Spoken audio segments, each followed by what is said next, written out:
Fonte Viva. Fonte Viva? Isso. É um prazer ter esse amor aqui. Isso aqui é um amor, gente. Isso aqui é um amor. Aliás, são dois amores, a filha e ela. E o gelo. Boa noite, queridos amigos.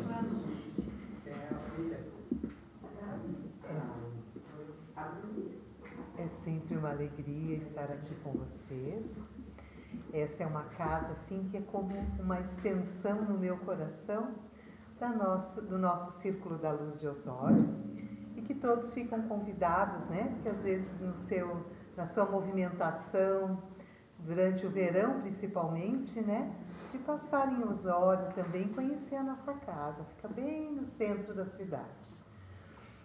Amigos, então vamos neste momento com as vibrações que já estão nos envolvendo, né? A partir do nosso momento aqui tão especial de preces e radiações, conversarmos um pouquinho, refletirmos juntos sobre o capítulo 58 da obra Fonte Viva, que é uma psicografia do nosso querido Chico, pelo espírito do benfeitor Emmanuel, que eu costumo brincar que tem um bisturi espiritual assim que fica, né, trabalhando o íntimo da gente.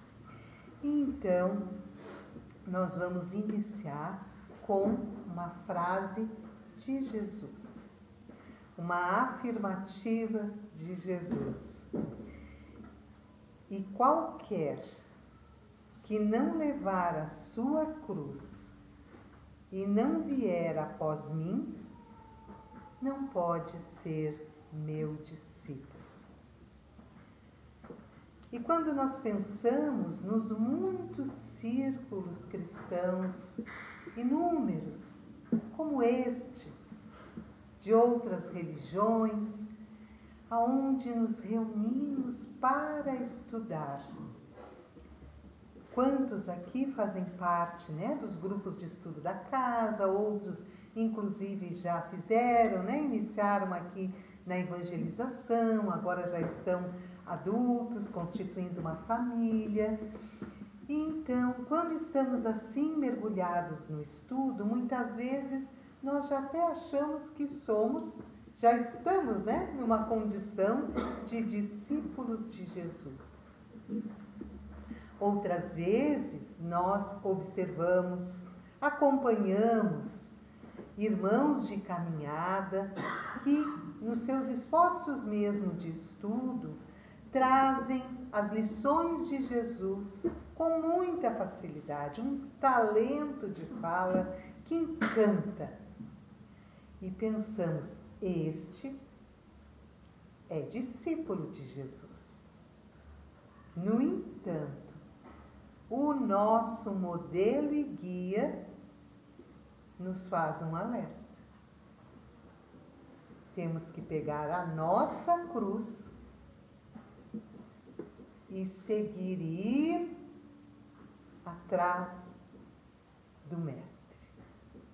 Aí sim nós seremos chamados de discípulos de Jesus. E pensemos um pouco, meus irmãos, porque nessa afirmativa ele nos chama para duas obrigações, dois deveres. Um é cada um de nós tomar conta, cuidar das nossas lutas, dos nossos desafios, porque se nós pudéssemos ouvir a cada um neste momento, nós teríamos o relato do desafio que estamos vivenciando.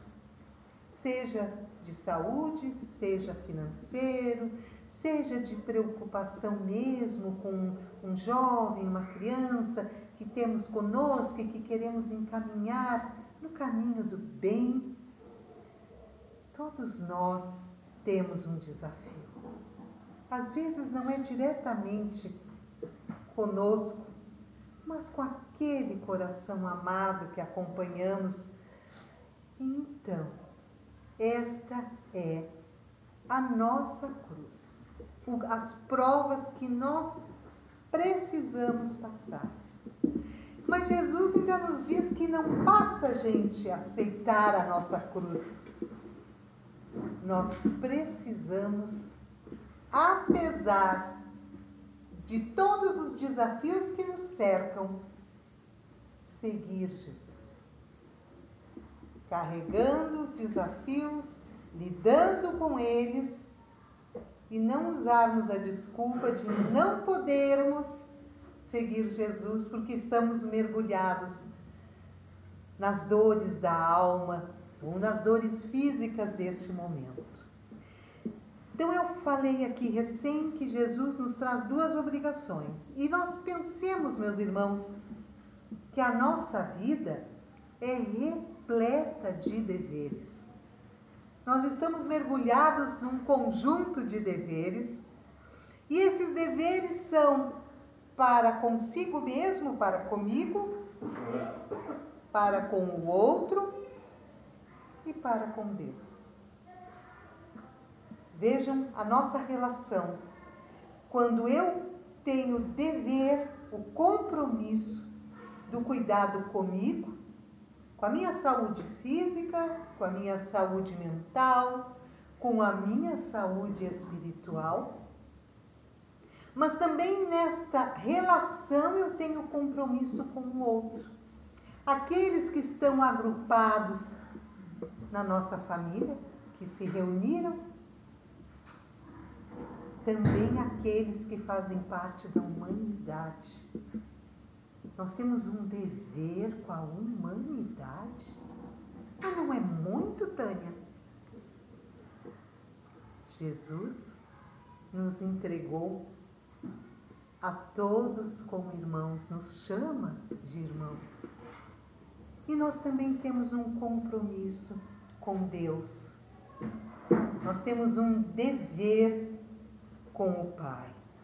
E o Evangelho é que vai nos dar a direção, é a nossa diretriz para nós podermos dar conta deste compromisso, de todos estes compromissos, na verdade.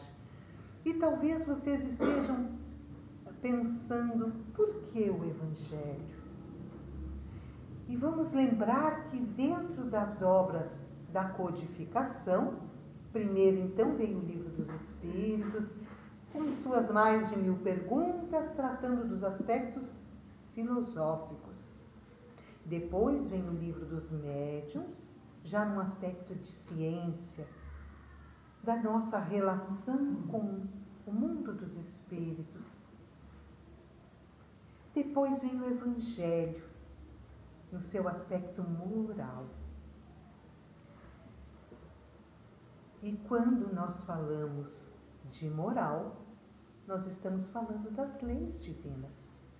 E as leis divinas, as leis morais, como muito vocês já estudaram e já refletiram aqui mesmo, nesses momentos de reunião pública, estão gravadas na nossa consciência. Então, os deveres são, esses deveres, esses compromissos todos que nós temos, conosco, com o outro, com Deus, são uma expressão da nossa consciência. Que grande a misericórdia de Deus, não é mesmo?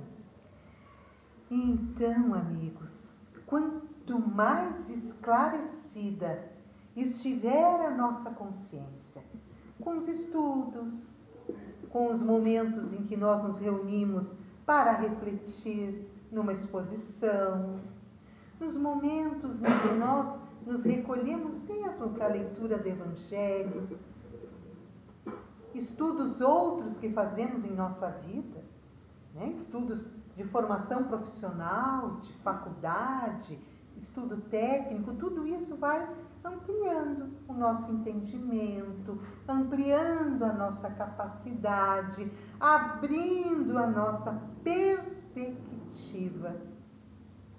E quanto mais nós vamos esclarecendo a nossa consciência, mais nós vamos nos dando conta da grandeza da obra de Deus. e nós somos obra do Pai. E então nos sentimos no dever de cuidar de nós, do outro e de nos relacionarmos com Deus. E fazemos isso com muita tranquilidade, porque já está desperta a nossa consciência. Nós queremos fazer parte com harmonia dessa grande obra, de toda essa magnitude. E vocês devem ouvir muitas vezes, e de repente vocês próprios assim se refiram, quando alguém convida para uma determinada confraternização na sexta-feira à noite. E vocês dizem, na sexta-feira à noite eu não posso, eu já tenho um compromisso. Outras vezes vocês ouvem dizer assim, eu tenho um dever moral com esta escola. Eu tenho um dever moral com esta comunidade. E as pessoas vão trabalhando e se doando porque se sentem no compromisso, na responsabilidade de cuidar, de zelar, de fazer algo. E isso tem a ver com uma consciência que já está esclarecida e que faz questão de fazer diferente, de ser diferente. E então, amigos, quanto mais luz nós trazemos para o nosso íntimo, mais nós vamos agir e nos comprometer uns com os outros. No Evangelho, no capítulo 17, Sede Perfeitos, nós vamos encontrar, o capítulo do Homem de Bem, né? Nós vamos encontrar um item que se dever. Dentro do Evangelho, mas é o livro do aspecto moral, não é? O livro que vai tratar das leis morais. E Lázaro é o Espírito que vai nos instruir neste item 7 do Evangelho. E ele nos diz que o dever é a lei da vida. Opa, mas da vida não é dessa reencarnação apenas? Não é? A gente tem um começo, mas não tem fim, nós somos imortais, a vida segue. Nós nos movimentamos, vamos para a parte espiritual, retornamos, e é um movimento incessante de aprendizagem, de evolução, não é mesmo? O dever é uma lei da vida, então, é uma lei da nossa existência, da nossa jornada. E Lázaro vai nos dizer que ele se encontra nos ínfimos detalhes, assim como nos atos elevados.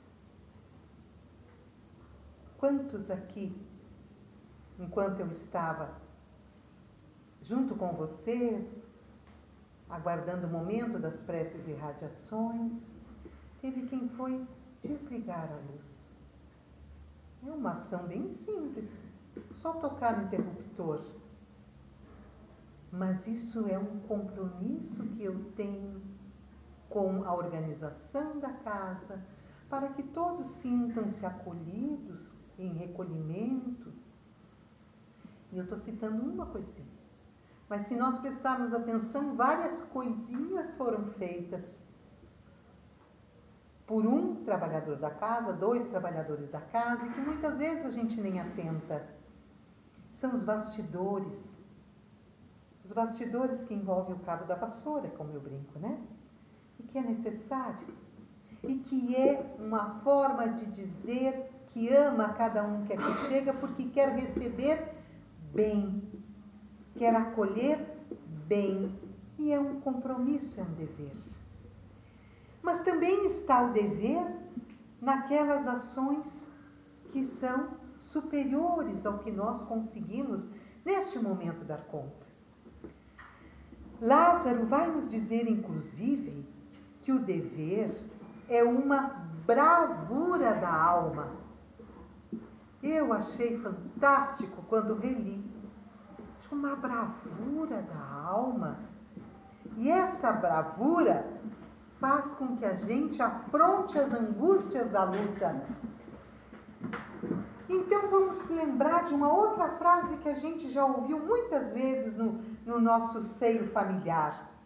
Quando nós acompanhamos uma situação inesperada que se dá numa família, às vezes aquelas situações assim, como um acidente, uma fatalidade, enfim, e nós ficamos observando um determinado familiar que fica junto, resolvendo tudo, encaminhando tudo, sem descanso, sem trégua.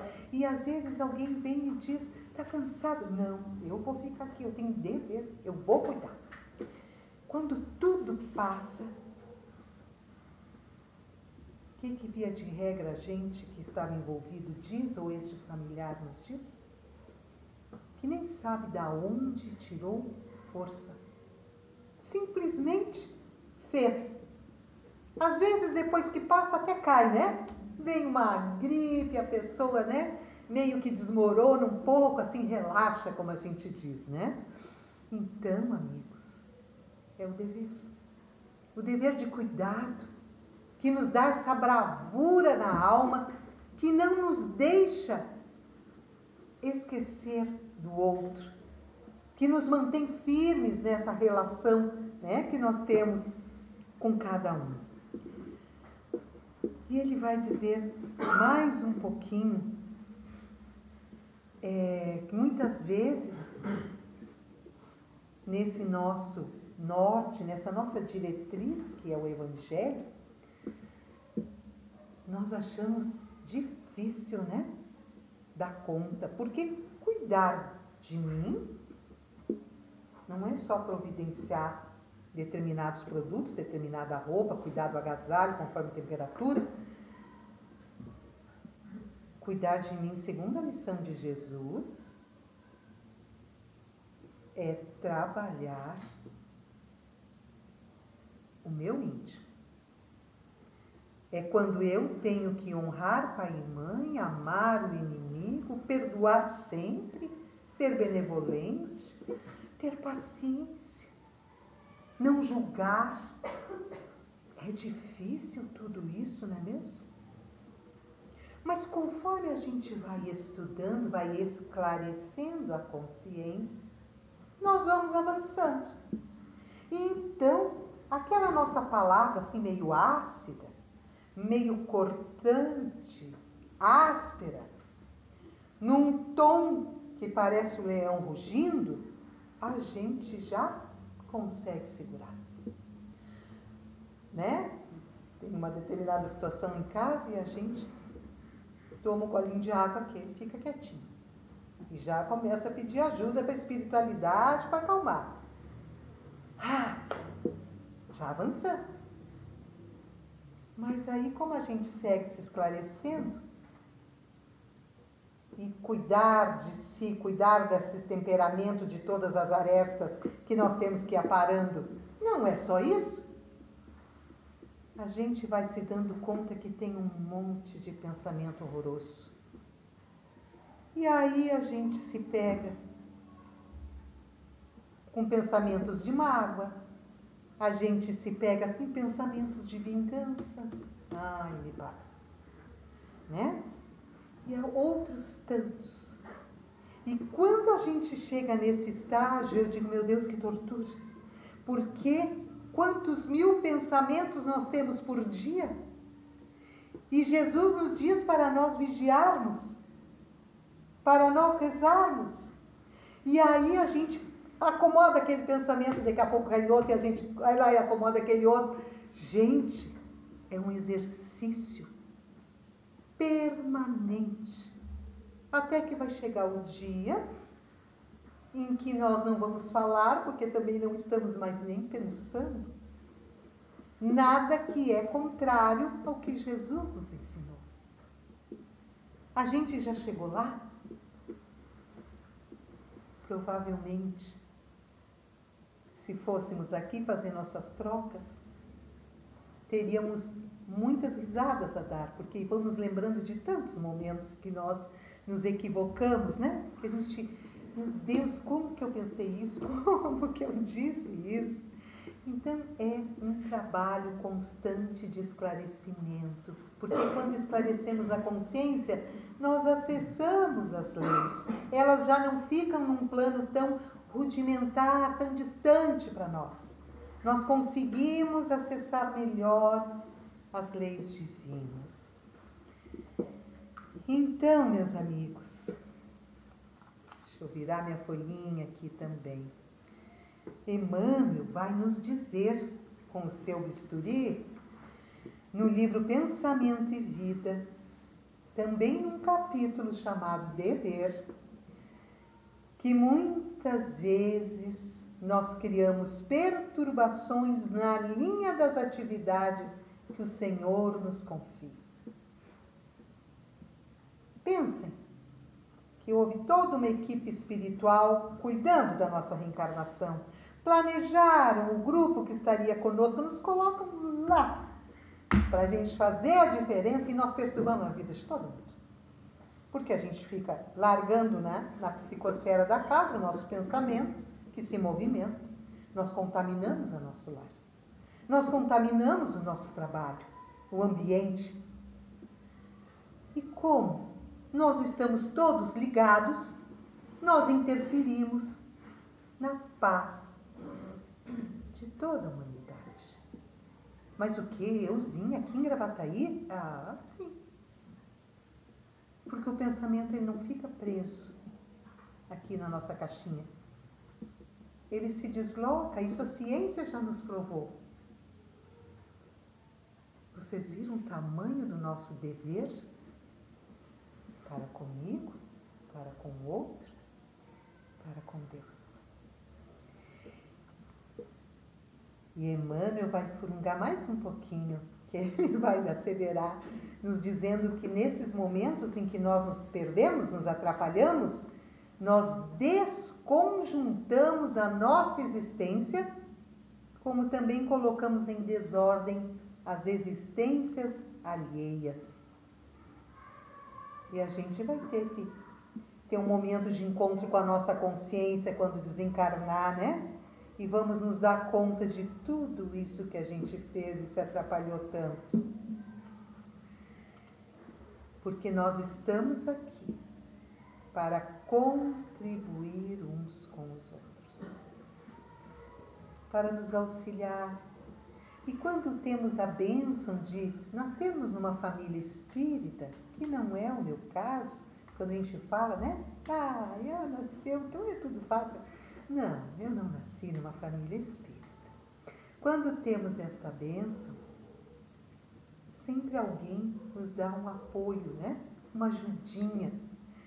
Quando a gente não nasceu, mas já vem fazendo uma caminhada e a família vai percebendo o quanto a gente já tem se esforçado, o quanto já mudou, também eles vão se achegando, vão tentando entender e nos auxiliar. Porque o Pai nos envia ensinamentos e socorro o tempo inteiro. Seja no próprio Evangelho, nas obras que amamos tanto ler, seja mesmo nos mensageiros divinos colocados no nosso caminho, no ponto de ônibus, na fila do mercado, do banco, onde a gente estiver. A espiritualidade não cochila. Sempre vai ter. E aonde andamos, se nós prestarmos atenção, tem ensinamentos da própria natureza. Amigos, onde será que começa o dever? Lázaro nos faz refletir a respeito. Sabe o que diz o Evangelho? O dever começa precisamente no ponto em que ameaçais a felicidade ou a tranquilidade do vosso próximo. Ali começa o meu compromisso. Quando eu, com o meu jeito de agir, com o meu jeito de pensar, comprometo a felicidade do meu lar. E vocês viram que em nenhum momento o Evangelho diz que a felicidade está na aquisição de bens materiais, de tecnologia, etc, etc.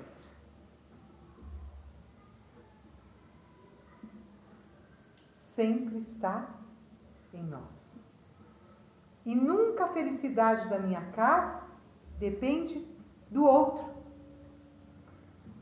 Que é um equívoco que ainda trazemos, né? Quando formamos uma família, a gente sempre culpa o outro, que o outro está fazendo tudo errado, né? Tudo. Não pendura a toalha, não faz isso, não faz aquilo, não retira o lixo, não escuta, não... Né? É uma recíproca. Mas a felicidade é de mim. É eu. É a relação que eu tenho. É eu que tenho que estar aqui hoje, né? Então, tudo isso a gente vai se trabalhando. E onde que cessa esse dever? Meu Deus, ele cessa? O Evangelho diz que ele cessa.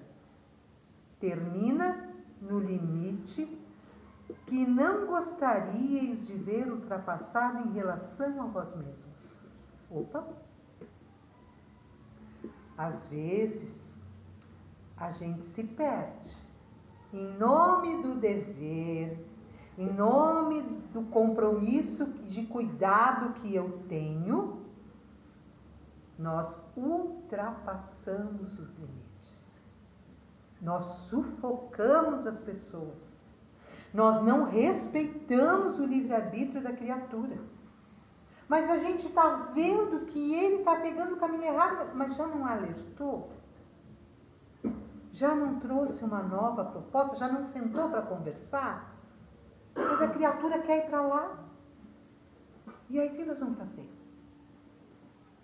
O nosso dever tem um limite. É da aprendizagem daquele irmão, daquele ser amado. Nós estamos aqui. Quando eu vejo, né, na minha família algumas situações, eu sempre digo para Jesus, ai, me ajuda, me deixa eu ficar aqui para a hora que ele voltar, eu poder botar no colo. Porque o que a gente vai fazer? Não dá para a gente querer que façam exatamente o que nós queremos como forma de cuidado, né? Então a gente também tem que ter esse bom senso. Meu dever termina aqui. Não podemos ultrapassar. Porque Deus criou todos os homens iguais para a dor. Olha isso. Pequenos ou grandes, ignorantes ou esclarecidos, nós sofremos pelas mesmas causas, as mesmas. E por que a misericórdia divina faz isso conosco, amigos? Porque a forma que Deus tem de nos instruir através de experiências que são comuns. Então eu já não vou fazer o mal ao outro, porque eu sei o quanto dói, porque eu já vivi naquela condição. Olha como é a sabedoria divina. Todos somos iguais na dor, todos vamos sofrer pelas mesmas causas. E assim vamos aprendendo nesse convívio, nessa relação, né? E as dores, como sabemos, elas são educativas. Eis a nossa cruz. As dores que carregamos são a nossa cruz. E muitos de nós que queremos tanto chegar à verdadeira comunhão com Jesus, que queremos nos tornar discípulos de Jesus, muitas vezes dizemos assim, eu carrego a minha cruz, né? Eu carrego o meu sofrimento, o que eu vou fazer? É meu mesmo, tem que carregar. Mas não seguimos a Jesus. Nós carregamos mas somos revoltados, reclamamos, somos azedos, rebeldes. Então, ele disse carregar a cruz e me seguir. Alguns de nós carregamos a cruz das provas salvadoras. No entanto, lá pelas tantas, nós largamos a cruz na porta dos amigos. Quantos de nós, quando chega na hora do dever, do compromisso a assumir, vamos pegar assim a nível de centro espírita, né? Mas vale para todos os nossos grupos. E nós achamos que não tem como e abandonamos a tarefa. Mas era a minha tarefa.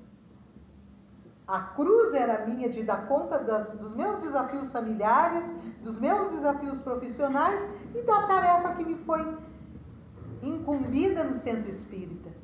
E aí eu largo a cruz. Aonde? Na porta do outro, que vai ter que fazer o que eu não estou fazendo.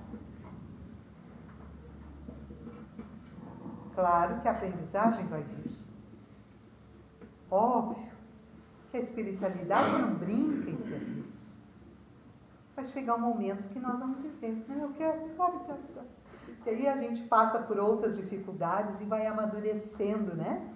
E precisa retornar.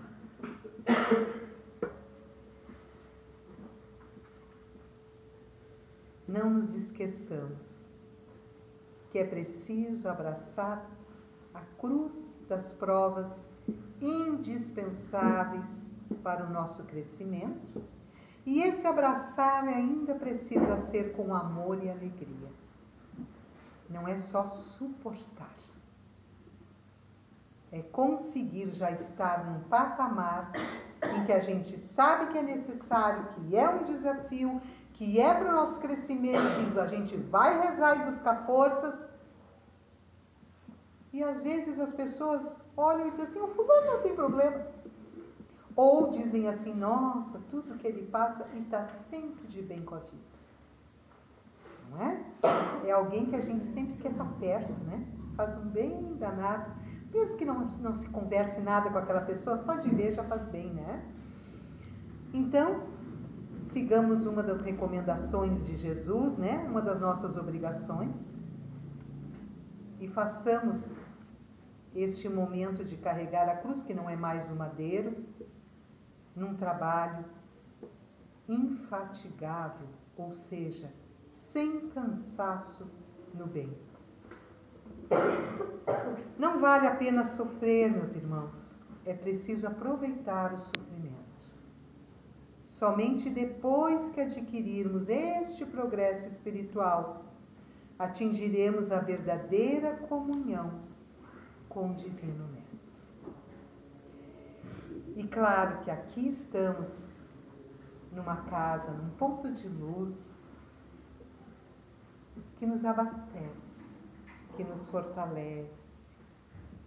Quanto que as equipes espirituais trabalharam a cada um de nós, desde que aqui adentramos. Toda a asepsia que é feita, todo o equilíbrio do nosso ser. Quantos que não trouxemos conosco, mas que a espiritualidade, através do nosso pensamento, se deslocou para atender. Então, aqui é o nosso lugar. É aqui que nos fortalecemos no amor de uns para com os outros e do nosso com o Pai.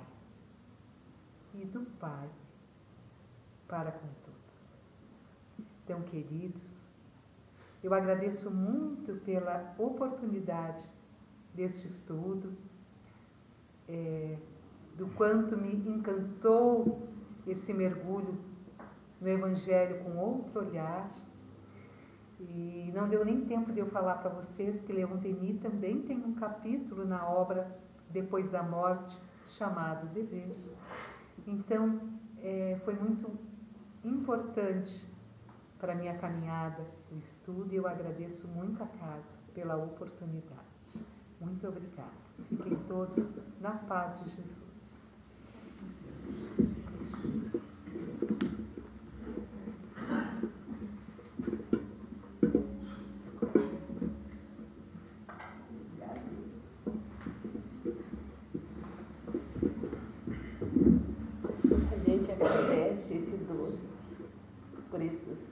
Por essa contribuição, né?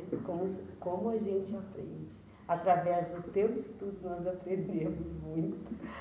Isso que é, né? Contribuir, compartilhar ensinamentos, né? Que bênção, né?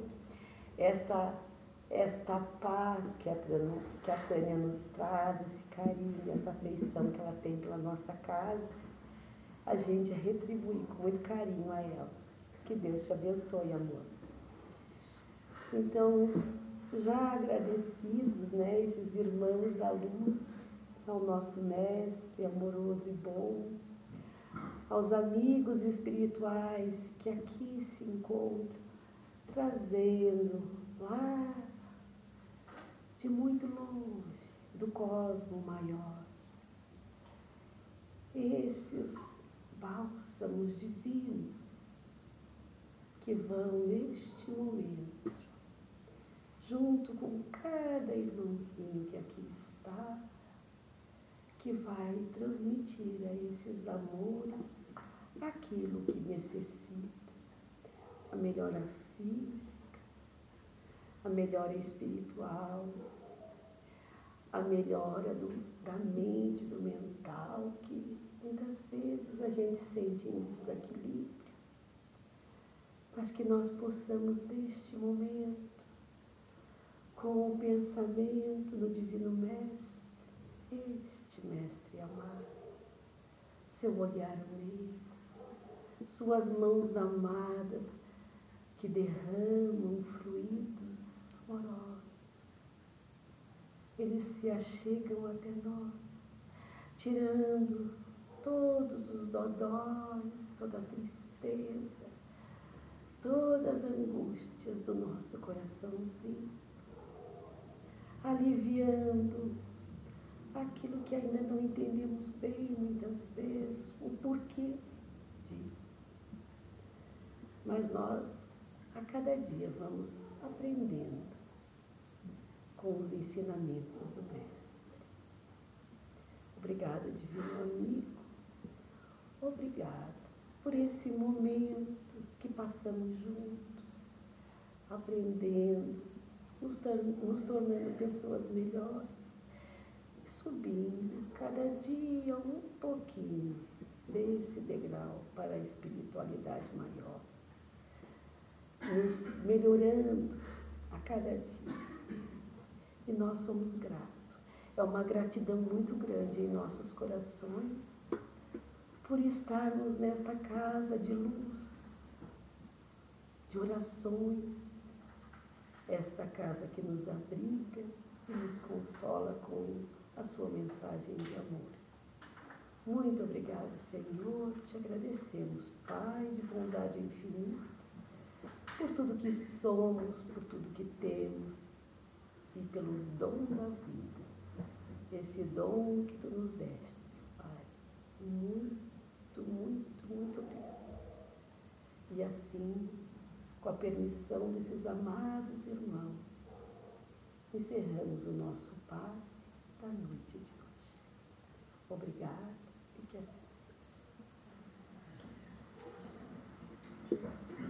Obrigado, amores. Agora vamos à nossa